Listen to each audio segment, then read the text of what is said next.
Today is, what's today? January 18th, 2020. Into the new year, this is going to be episode 2, season 1, episode 2 of Money Talks with Becoming Financially Fit.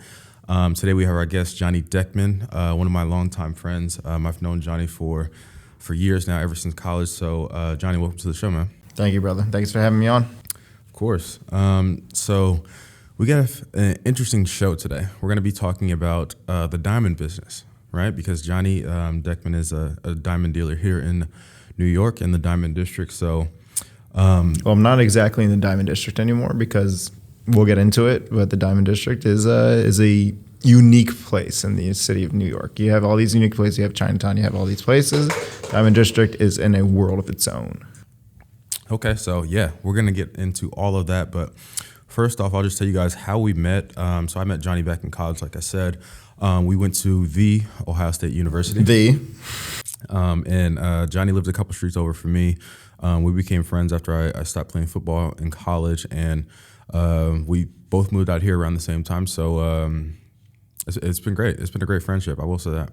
Yep, I'm into it. But Jonny, what I'll let you do now is I'll kind of let you explain, your background, your upbringings from Ohio, Cleveland, Ohio, and then, kind of through college and how you got out here to New York. Okay, well, I was born in Cleveland, Ohio, or Cleveland Heights specifically. I moved to Beechwood, a largely Jewish area. Mm-hmm. My mom was a lawyer. She went to Ohio State for law school, and she moved around. She was from originally Jersey, and my dad was a colonel in the United States Air Force. Well, he was a lieutenant colonel when I was born. We moved out to Philadelphia, Pennsylvania for a couple of years, and then we moved back to Ohio once he retired. I went, unfortunately, my father passed away when I was 13. Rest in peace. Rest in peace. Colonel Deckman. Colonel Deckman, Legion of Merit, beloved husband and father. But he went to Ohio State for his master's too, so Ohio State was kind of inevitable for me. So I went to Ohio State. I majored in economics, and I had an affinity for international trade. I was very interested in the Middle East and stuff like that, and obviously Israel. In Israel, the first line in the economy of Israel part of the Wikipedia article is the diamond business. It's the first line, literally. Mm-hmm. It says diamond exports are the largest part of or one of the largest parts of the Israeli economy. And my mom had a longtime friend that actually had the same birthday as I did, and I've been celebrating with him since I was 4. Mm-hmm. And he was the proprietor or the owner of a very large diamond house in Cleveland, thousands of stones. When you say diamond house, is that like a... It's a wholesaler. Okay. It's an importer and a wholesaler. Okay, and explain that before we get into anything else. Well, so there's multiple tranches in the diamond business. There's the miners, which is Alrosa in Russia. They mine the goods. They prospect the area. They decide whether or not it's a profitable operation. They dig a gigantic hole, and they have the engineers, they have the geologists, they have all these people that are telling them whether or not it's going to be a profitable operation. From prospect to groundbreaking is just several years. It's not just I found a diamond on the ground, I'm digging a gigantic hole here. And then you have the site holders, or essentially the site holders, which I'll get into later, but they're the guys that buy the rough. They buy the rough. And the rough is? The rough are the rough diamonds. They look like salt that you would put on the ground when it's icy out. Mm-hmm. It's not these beautiful polished diamonds that I deal with. And you have the site holders that sell to the wholesalers. Wholesalers sell to the retailers sell to the end user. So I worked for a wholesaler. They import stones from Israel, from Russia, from India, and he was a diamond wholesaler. It was a company that started in the early 1900s with his I think it was his grandfather. Mm-hmm. And I had been very close family friends with him for a very long time. And so in school, I got interested in international trade, and I got interested in non-fungible goods, something that could be traded internationally but is not fungible. So gold, yep. You have 0.999 gold, a kilo of it. Mm-hmm. If I give you one of those and you give me one back, I have no qualms about it. Mm-hmm. Because they're the same. They're fungible. They're 0.9. One gold bar is the same as another gold bar because they're 0.999. They're pure, and then it's gold. Yep. with a diamond, if I give you a certain 2-carat diamond, you give me one back, the difference in the price of those two and the difference of the value of those two could be thousands of dollars. Exactly. And we're going to get into those differences, right? Yeah, we'll get into those differences later. But I was interested in something that could be traded internationally, but it's not fungible because fungible is boring. Like one barrel of oil is the same as another barrel of oil. Mm-hmm. It's just oil. Yep. But diamonds aren't the same as that. I mean, if I need to go to a border crossing, let's say in Uzbekistan, and I need to get across for some reason, if I have a pocket full of stones and I hand it to the border guard, I'm across. Doesn't matter. Mm-hmm. He sees diamonds, it's money. Yep. If I hand him $1, he's like, I can't use this. If I hand him diamonds, it's done deal. There's no question. Exactly. So I started with him, like, because I just was interested in that stuff, and kind of that's how I am here. I moved out here with no job. Like I was in it. Like I want to talk about that. So you moved out here. When did you move to New York? I moved to New York in February of 2017. February 2017. Right before I came in December of 2016. And I want to know how you actually got into the diamond business here in New York, because being a diamond dealer here in the district, it's one of the hardest things to do. It's hardest things to break in, I would say. Yeah. So how did you go about that journey of doing that? Because I applied to a job at a diamond dealer, like at a pretty large, like 3,000, 4,000 stones inventory, and I just applied to it. And I had the background, I had the GIA certification, I had the eyes for the goods, mm-hmm. and I met with him once, and he hired me. But it wasn't exactly what I wanted to do. It was. And what were you doing in that role? I feel bad about it because I was selling bad diamonds. I don't like looking. I was selling the diamonds that nobody else wanted to buy at very cheap prices. What is a bad diamond? A bad diamond. For people out there that don't know, so Johnny went to the GIA to get a certification. And when you have the certification, you can kind of, by eye, tell good diamonds from bad diamonds. And so, Johnny, describe what a bad diamond would be. Well, I'll start with what the GIA is. The GIA is the Gemological Institute of America. Mm-hmm. It's the foremost authority in diamond grading. And so you hear a lot of rappers all the time. Yeah, saying VVS and VS, like chain all VS. Those are the categories given from the GIA. Yeah, they're categories that are, well, it's not specifically from the GIA, but the GIA is kind of the foremost authority in it. Yep. So there's diamond clarity, and there's diamond color, and there's cut, and there's carat weight. There's the 4 C's. Mm-hmm. So like, you go to a jewelry store, they say, I'm going to tell you about the 4 C's. So carat weight is obviously how much the stone weighs. And a big misconception is that carat is the size of the stone. It's not the size of the stone. It's the weight of the stone. So stones can be denser than... Yeah, it's just what it weighs. A carat is 1/5 of a gram. Mm-hmm. So you can have let's say you have this water bottle here. Mm-hmm. This weighs a certain amount. This has a certain amount of mass. Mm-hmm. But if you look at it from this, it doesn't look very big, does it? No, it doesn't. So it's a deep item. Okay. It's deep. Yeah. So it carries a lot of its weight in the bottom of it. So let's say I have this mounted up in a ring. Mm-hmm. You go like this, it doesn't look very big. So carat weight is not the size of the stone. Okay. It's the weight. Okay, that's the first C. So this can be a certain amount of carats, mm-hmm. and I could sell you a 5-carat stone, but if 1,000,000% of it is in the bottom of it, doesn't look very large. Yeah. So that's a common misconception, is that carat weight is size, it's weight. And then there's cut, which is, you have your ovals, you have your marquise, which is like kind of like, oval with edges. Yeah. And then you have, your princess cuts, your cushions, you have all that stuff. That's basically kind of it's personal preference with that. The cut, yeah, it's up to you. Whatever you want, or your significant other, whatever they want, right? The classic is the round stone. Obviously, the round brilliant. Mm-hmm. But then you have the ovals. Ovals are very popular, but I'll get into that later. But the cut, the color and the clarity are the two things that really the GIA really sits on. Okay. It's the color is from D to Z, mm-hmm. and then it goes into fancy colors, and then the clarity is from flawless to I3. And flawless is the best. Personal preference, honestly. Really? Yes. But I in terms know, of dollar-wise, the flawless is the most expensive. Okay. But I know that there are companies out there that will intentionally create an inclusion in a stone to make it not a flawless stone. Really? Because it brings the price down and makes it more easily sellable item. Oh, wow. So I want to hear about more specifically. So you moved out here. You were based in Jersey first before you came over to New York, where you're based. And you got your first job in the Diamond District. You said you didn't like it, right?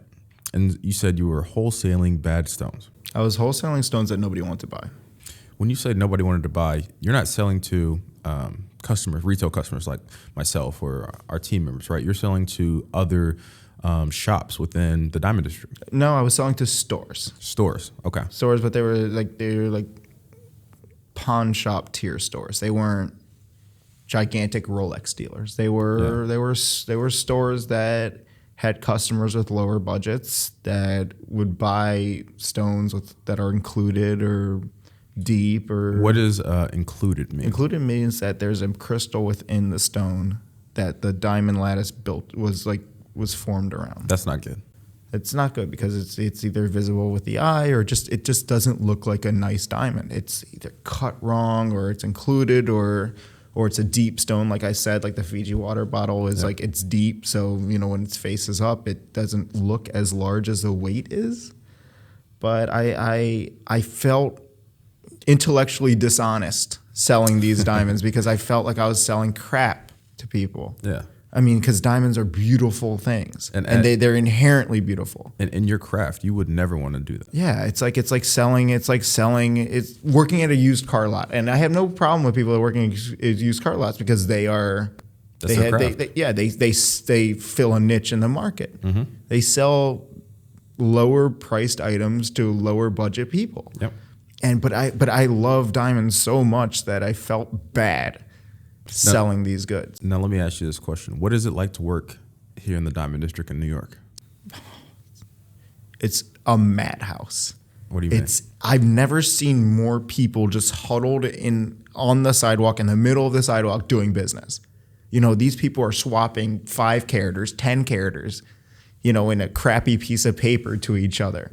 I mean, in the movie Uncut Gems, in the trailer, there's a guy sitting behind a counter and he reaches over and he hands Adam Sandler a manila envelope. That's how the business works. So that's the real deal. And in the manila envelope could be anything.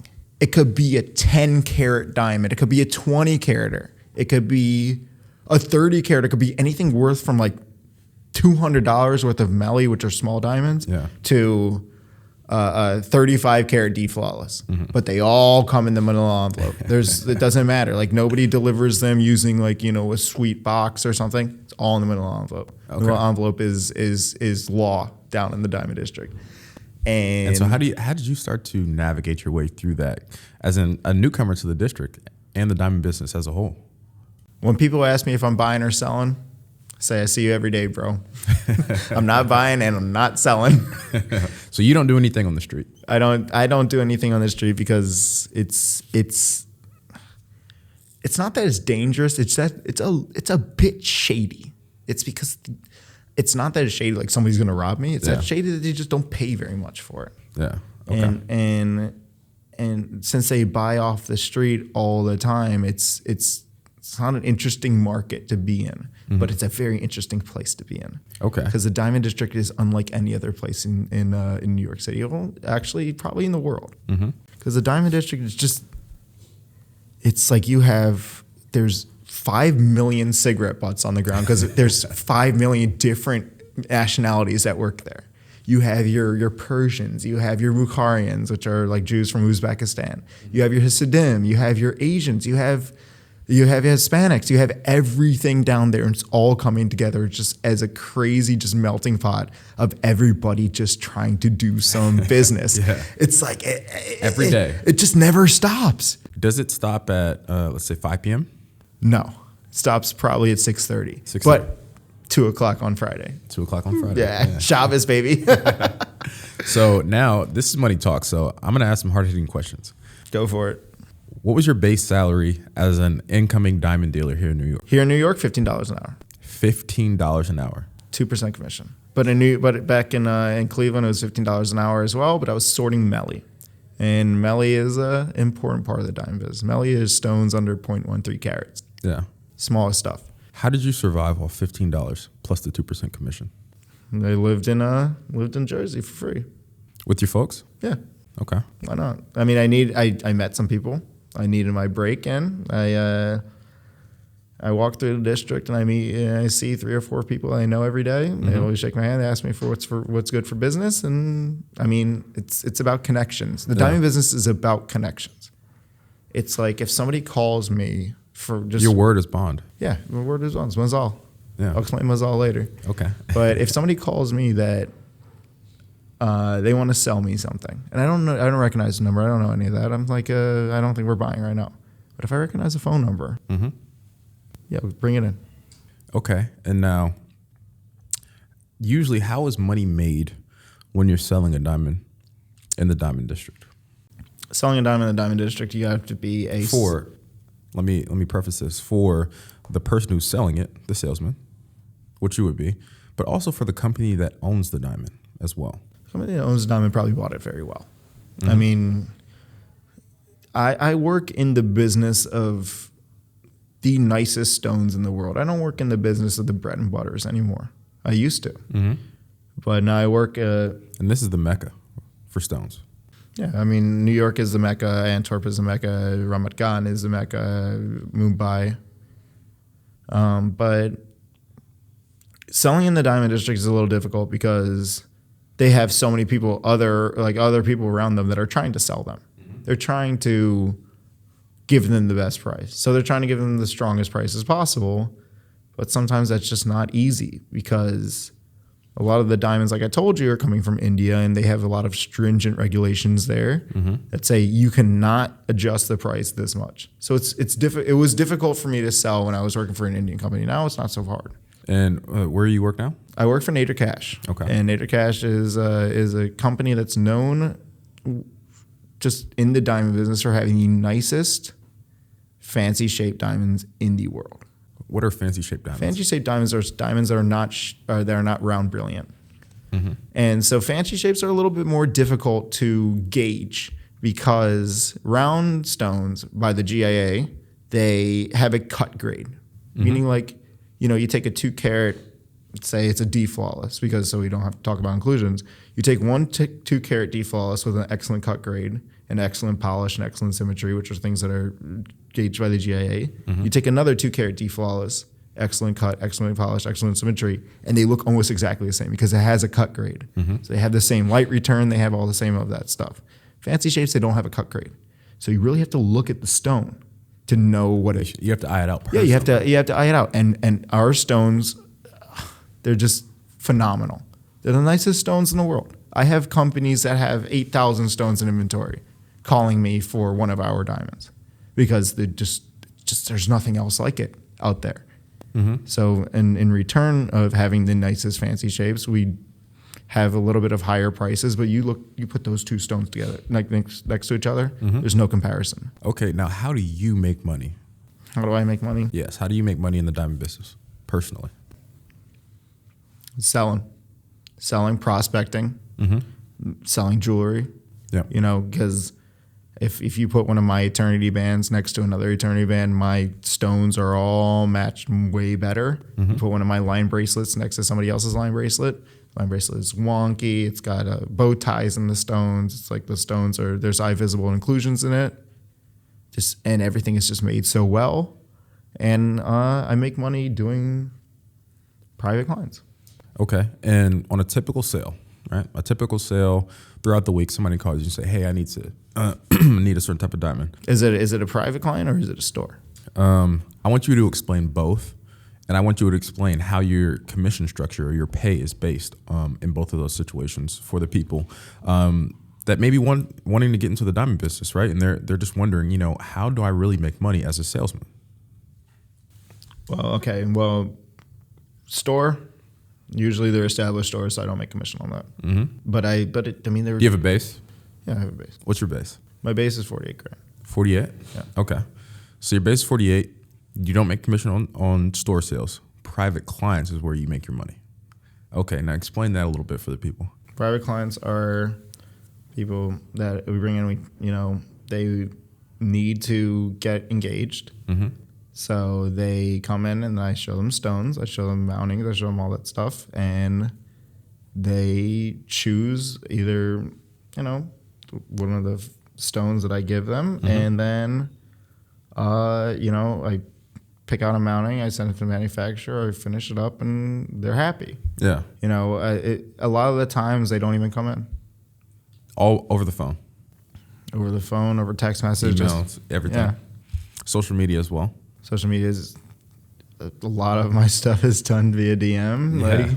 I want to, and so I actually got some questions from our viewers. We have some viewers actually on the YouTube and also on Spotify, Apple Podcasts, everything like that. And they had a couple questions. One of the questions was, are diamonds good investments as compared to other precious metals? Because, let me preface this, a lot of people like gold, right? Or they want to buy into silver. What's your read on, are diamonds good investments? Diamonds are good investments as long as you still have the diamond. It's hard to explain because you try to resell a diamond to somebody on the street, they're going to give you maybe 50% of what you paid for it. 50%? Maybe. But the reason why I gauge it that way is because a lot of people buy diamonds for way overvalued. Mm-hmm. They'll buy a diamond from K Jewelers, they'll buy a diamond from Zales, they'll buy a diamond from Jared, they'll buy a diamond from their local pawn shop. And is that because they see all of the commercials every single day for those companies? Yeah, I think that they. I wouldn't exactly call a diamond buying process a snap decision. Mm-hmm. But let's say somebody I've had a lot of private clients that are like, "Yo, I need this now." Yeah. So they see that stuff on TV and they're like, "Okay, I'm just gonna go buy that." Okay. They get hooked into it and they buy a kind of a crappy stone, thick girdle, a deep stone, included stone for way over value. And then when they go to resell it, they get 50% back. So they don't see it as an investment, but it is an investment considering if you still own the stone and you know what the stone's worth, you're not going to take, pawn shop money for it. Yeah. So yes, it is a safe investment because like I said at the beginning of the show, you can do anything with it. You can go anywhere with it. My question for you, if I were to come to you and say, hey, Johnny, instead of buying a CD from a bank that's going to pay me 1% or 2%, and they have to hold my money for, let's say, a year, 3 years or something like that, I want to put $5,000 into a diamond. Will it hold its value, let's say, in a year's time? Absolutely. Absolutely? Absolutely. And why is that? Because you give me $5,000, I find you the best diamond for $5,000. I don't just go and look at, I don't go to a store and go look at the price tag and buy the first $5,000 item I see. How do you go through that process? Explain to the people. How do I go through that process is that I know what a nice diamond is. And a nice diamond is not color clarity. It's a formula.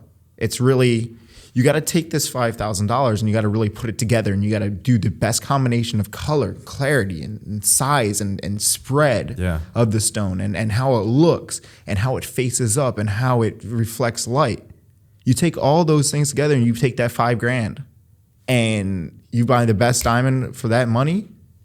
That's how it holds its value because that stone will always be worth something because people will look at it as But my question for you, will it be worth at least $5,000? Yes. Yes. Absolutely. Absolutely. But you have to buy the right one. You have to buy the correct one. You have to have somebody that has an eye for it. You can't just go out and buy a $5,000 diamond looking at a price tag because somebody is going to sell you a $5,000 diamond. Somebody's going to sell you a $5,000 bridge. Somebody's going to sell you a $5,000 stapler. Yeah. So if you have $5,000 to spend and you don't know what you're doing, you're going to buy a $5,000 like Toyota Taurus. And I feel like that's what anything. Or Ford Taurus, whatever. If you go into your broker and you say, hey, I want $5,000 in investments, they're going to sell you what they make the most commission off of. Yeah, of course. Right? They're gonna sell you the thing that they can buy below market and then make commission off of it. How do you build trust in the diamond business? Build trust in the diamond business by not being a diamond dealer. That's really how it is. That's how I build trust. Like I will sit next to somebody at a lot of my clients come from the bar or from standing next to somebody on the street. You just chit chat with them and they become a client because you're not talking about selling them the first second that you talk to them. Because that's not what it's about. It's about building a rapport. It's about building trust. It's like I sit down, I'm watching football with somebody at the bar and he sees my watch and but we've been talking about something else for the first 30 minutes and he says, hey, I need to get engaged. Yeah. Give me your card.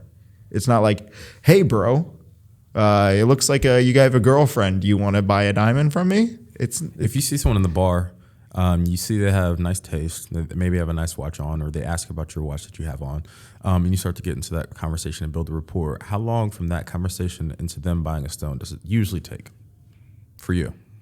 I wouldn't be able to put an average on it, but or is it a long process where you're just building that rapport, building relationships, and eventually someone says, "Hey, you know what? I can trust Jonny. I'm going to go with him and buy a diamond." It's usually the latter. Okay. It's like it just comes up. It's not like a thing that I lead with because like why? Yeah. Because I'm not a sleazy salesman. I mean, I'm not that much of a sleazy salesman, but but like I don't make a huge amount of money off of stores. Private clients is kind of where it's at. But the thing is that they're still saving $2,000, $3,000, $4,000 off of going to K Jewelers. And that can be huge when you're shopping for something like an engagement ring or a wedding ring. Yeah, a wedding ring. A wedding ring is a wedding ring is kind of a different animal than an engagement ring because a wedding ring is kind of they're more like we said, they're a little bit more fungible. It's usually just for men it's just a gold band, and for women it's just kind of a channel set like small stones. But the engagement ring, I make a very large amount of profit from the engagement ring, but I'm still saving them thousands of dollars. Okay, so we're gonna get into that here in a bit. This is going to be a fun little sequence. I'm going to ask you a question.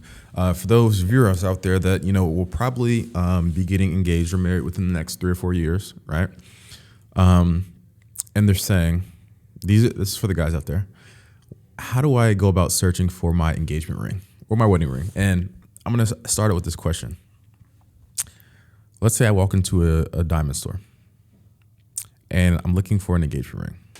What's the first thing I should do? Walk out. You don't go to a diamond store for an engagement ring. Where do you go? You go to a broker. You go to a dealer. You go to a friend. You go to a friend of a friend. You don't go to a diamond store. You don't go to a floor level store.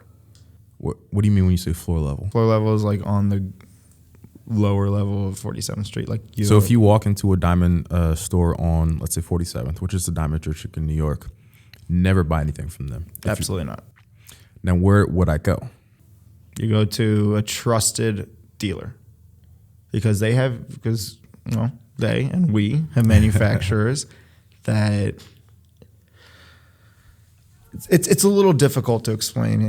And if you want, if you know somebody on the street on 47th Street, absolutely go to them. But don't ever walk off the street and make a snap decision like that, because it's not a snap decision. Like, this is supposed to be something that's very special between you and your significant other. And going onto a floor level street, a street level store is a little bit seems snappy. I mean, if you know somebody and you've been looking in the window and you've been doing this and you've been doing that for a while, yeah, go for it. But it's not something you kind of just walk off the street, walk off the sidewalk into a store to do. It's more complicated than that. There's more prospecting. It's like the same way that Alrosa had to prospect this mine in Russia for 15 years before they decide to break ground. Same way you should prospect your engagement ring.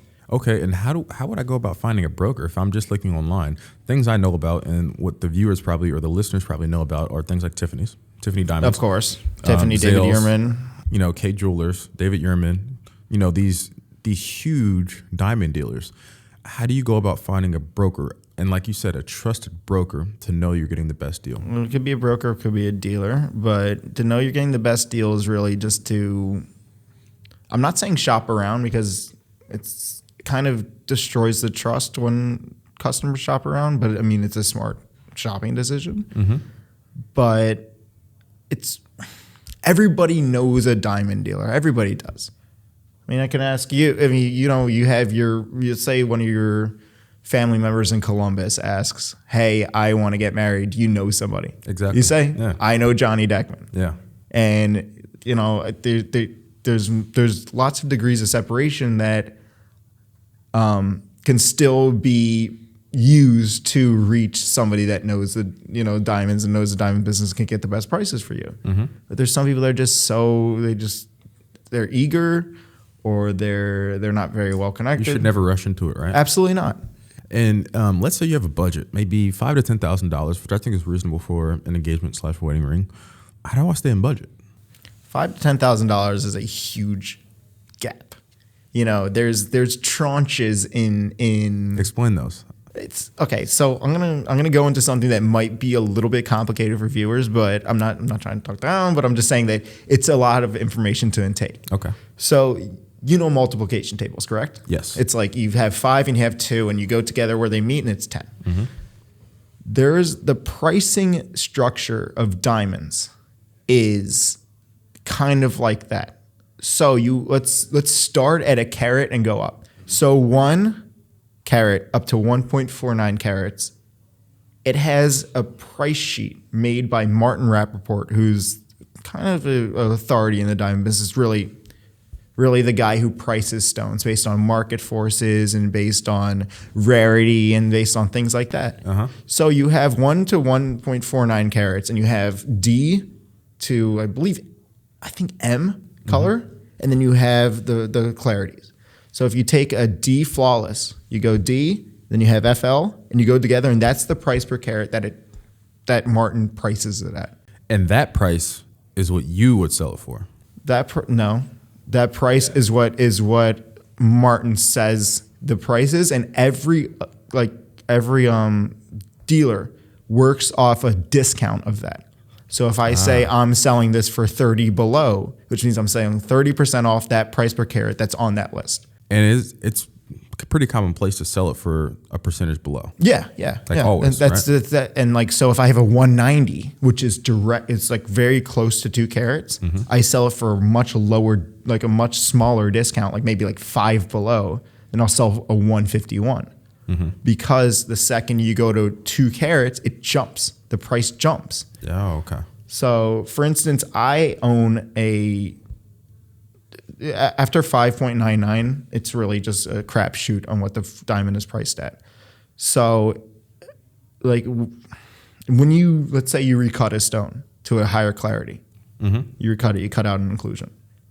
You can do that? Yeah. How?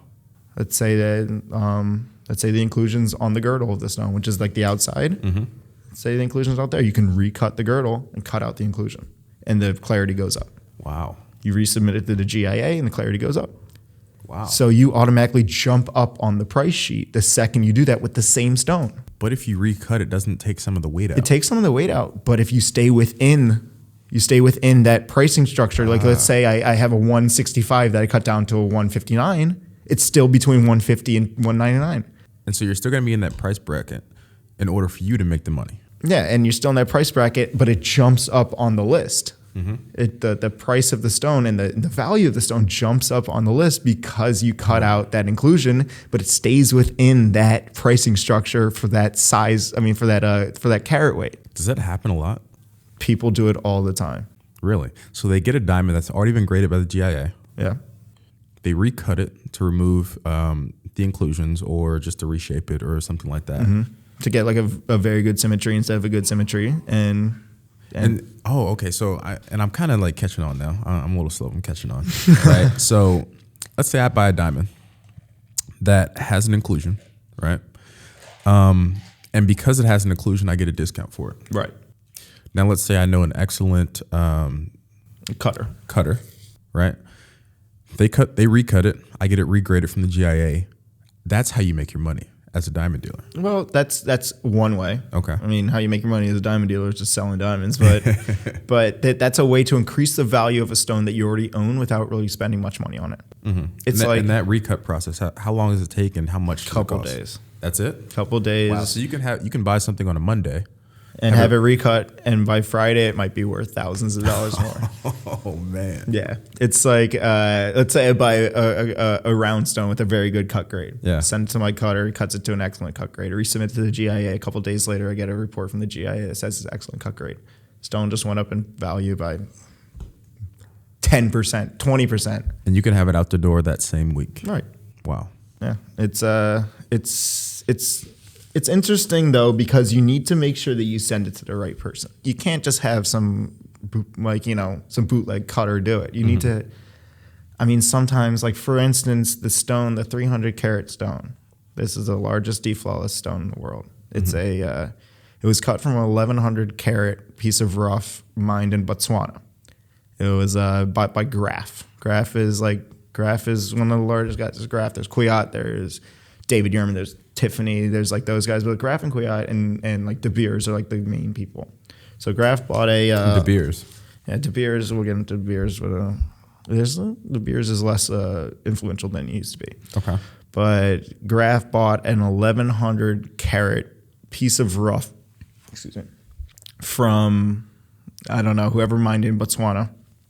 And they spent, I believe, $150 million on the piece of rough. Oh my God, 150 Yeah, million? it was about the size. Let's see if there's anything here that's like the size of it. About the size of your fist, right? Yeah, it was like this big.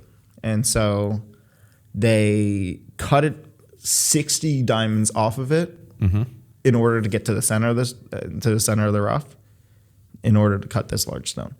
So they cut, I think, like 2 over 20 carat pear shapes that were deflawless, or I'm not entirely sure if they were deflawless, but they were close. Yeah. And they cut anything from under a carat to over 20 carats off of the stone in order to get to the center of the stone, which would be a flawless stone. And they cut a 303 carat asher, which is a square emerald. I don't know. Well, asher is like kind of a branded term. I'm not sure if it was actually an asher. Yeah. But it was a square emerald, and it was a 303 carat deflawless square emerald from the center of the stone, which is the largest deflawless stone in the world. It's about this big. Man, that's crazy. And I would say at auction, I don't know. I can't even say what it would go for at auction. But I'm sure that they're getting a return on their investment on the $150 million. Wow. Because like even like a 23 carat pear shape deflawless, that these are just like the side stones that they cut off of it. That would probably be a $2, $3, $4 million stone. Okay, and so what's the largest stone you've ever held? The largest stone I've ever held is a 50 carat fancy intense yellow. I think it was a radiant.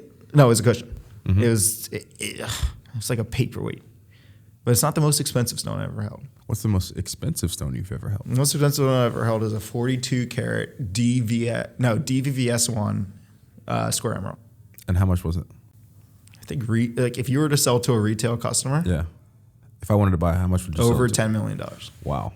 Yeah. So that's what they have going on here in the Diamond District here in New York. That's what they have going on in New York and LA and Antwerp and Ramadan.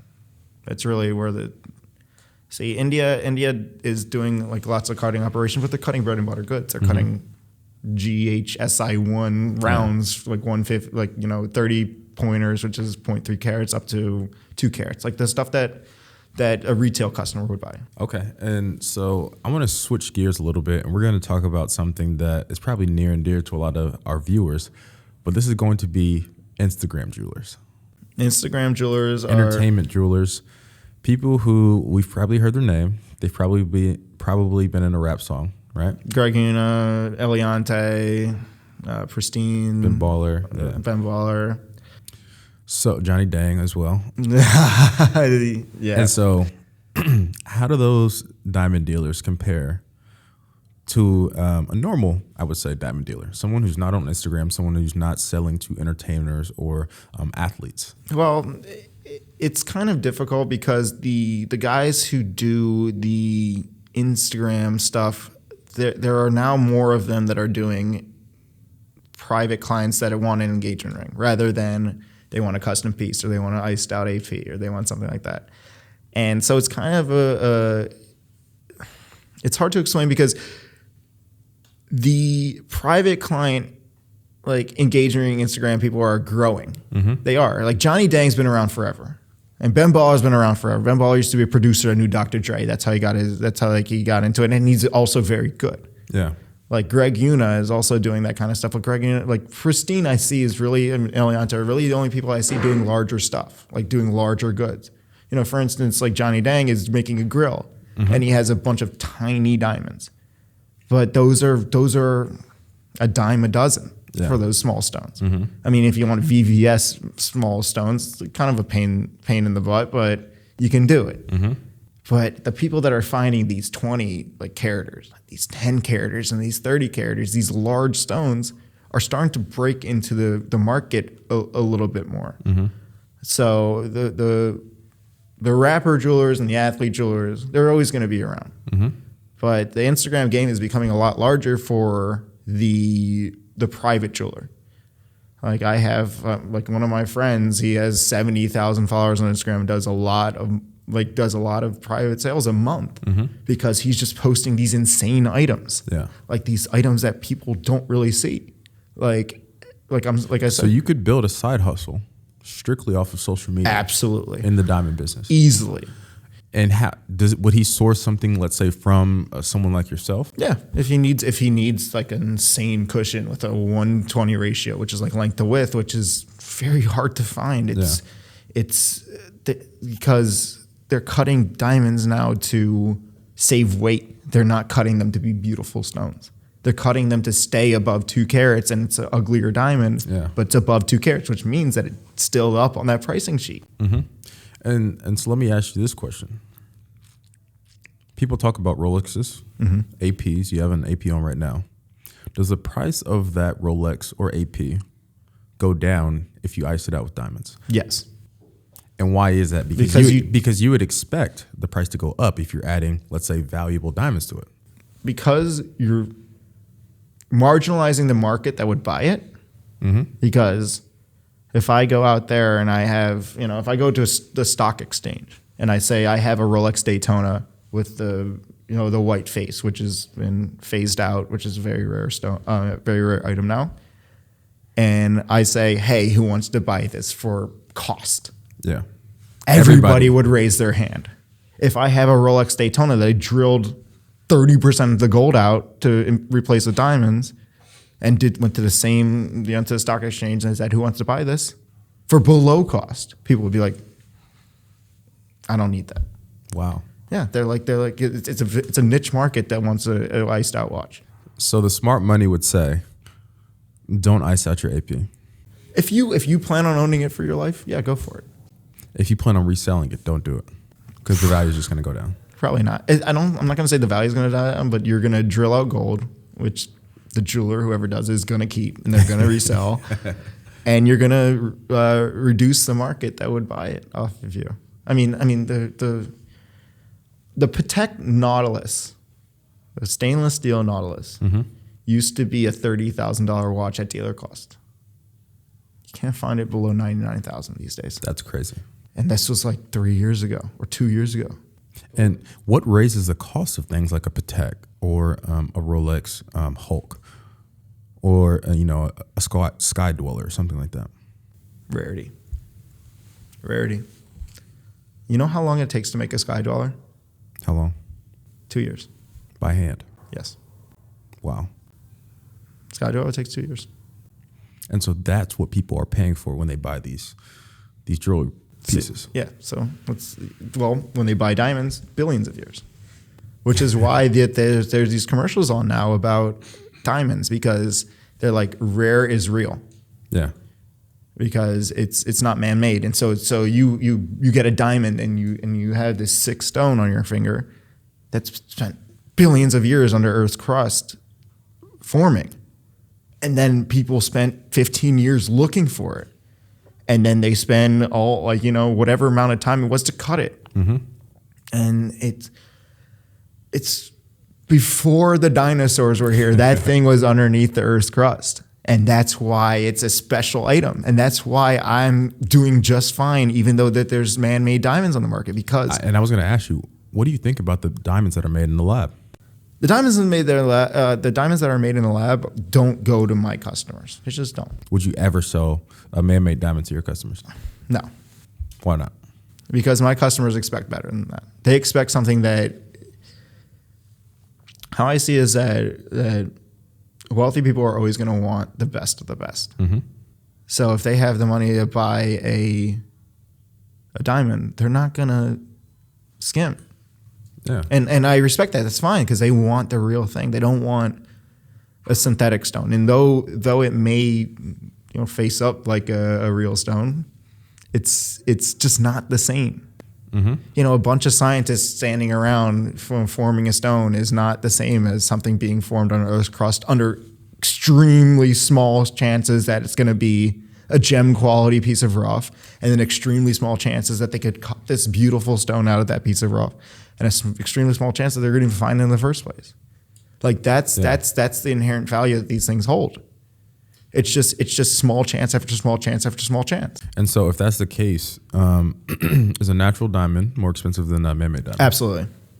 Lab-grown stones are like 70 below list. 70 below? Yeah. Wow.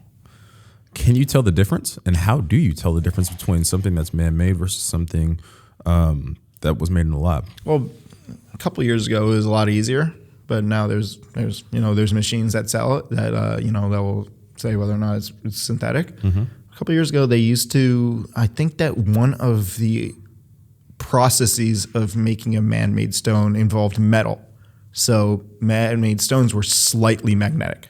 And if you look into them through a loupe, you could see small traces of metal in the stone. Also, the formation of a natural diamond is very random. It's like just all over the place. Mm-hmm.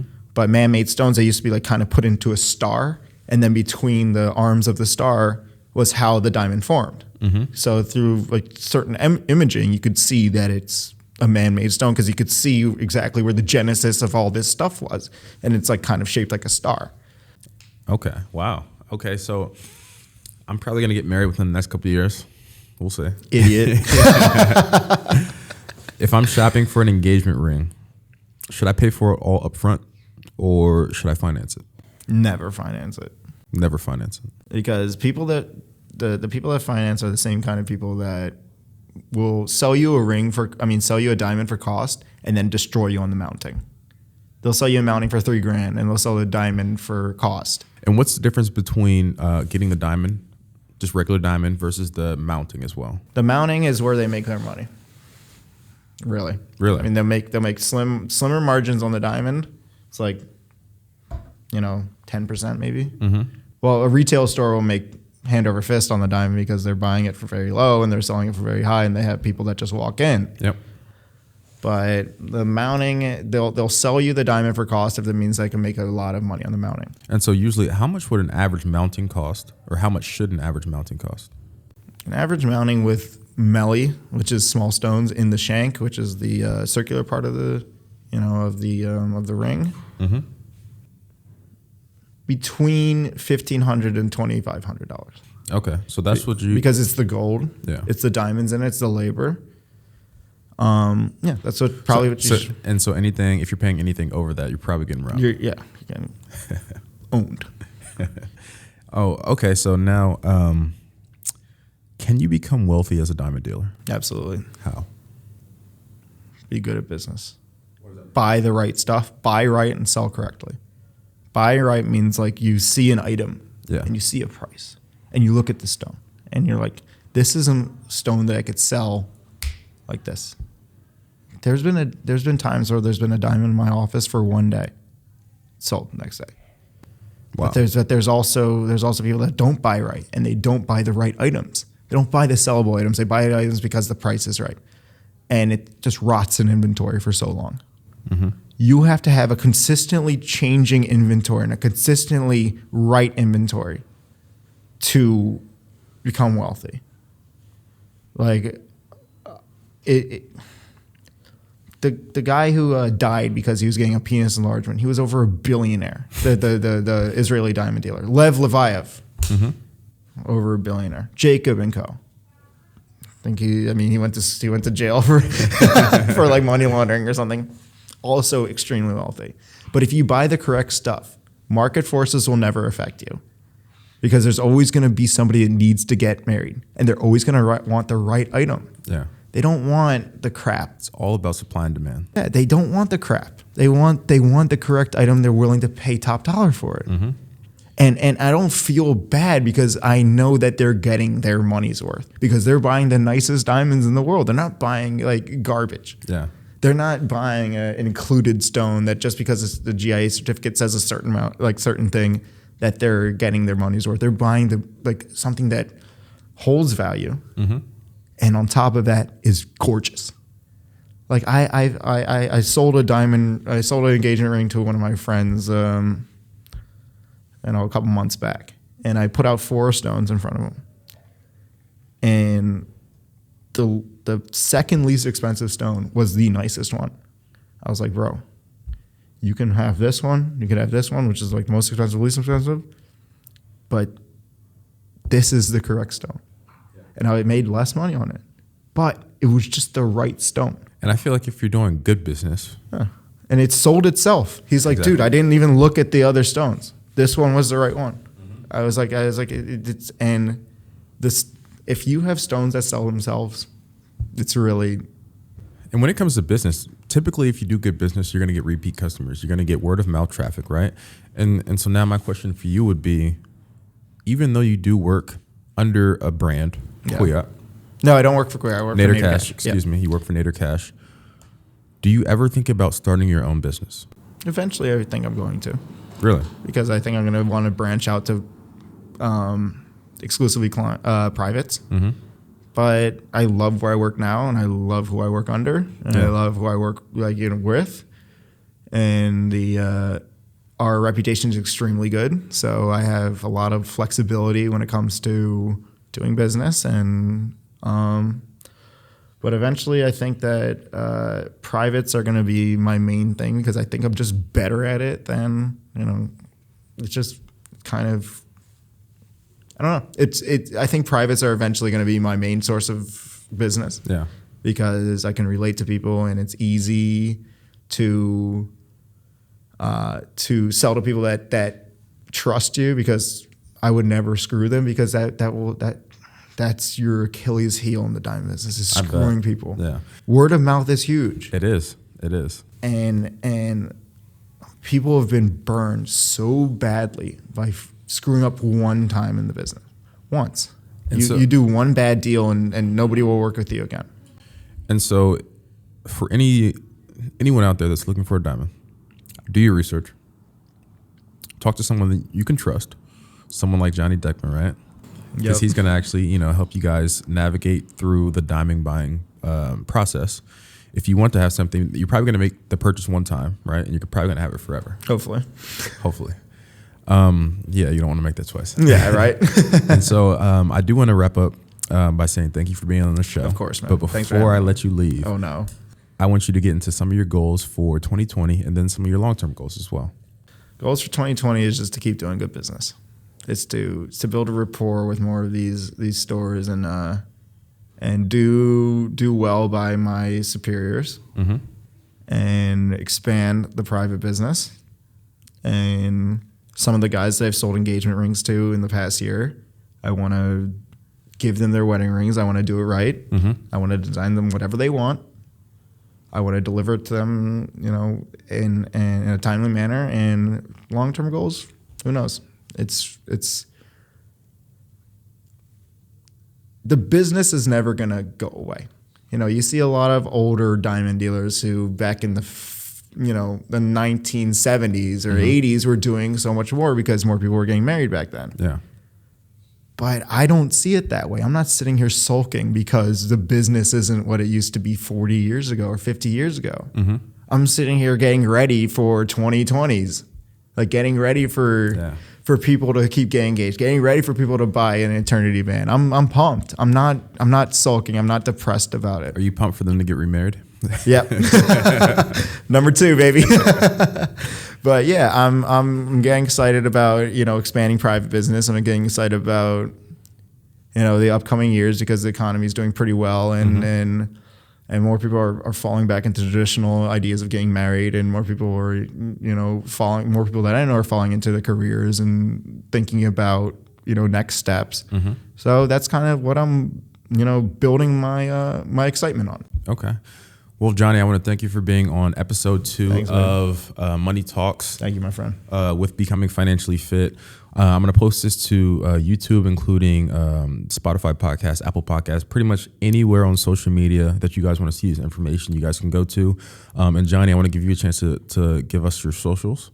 My social media, my personal is at Jonny Deck, Jonny, D as in Delta, EZK. Mm-hmm. And I post a lot of interesting items on that. Probably every day I have a new diamond that I'm really excited about, or a new layout or something. So if you want to follow me on that, you'll see some cool stuff. Okay. And if you guys are ever looking for diamonds from the Diamond District here in New York City, you can reach out to Jonny Deckman. All right, Thank you, man. Thank you, brother.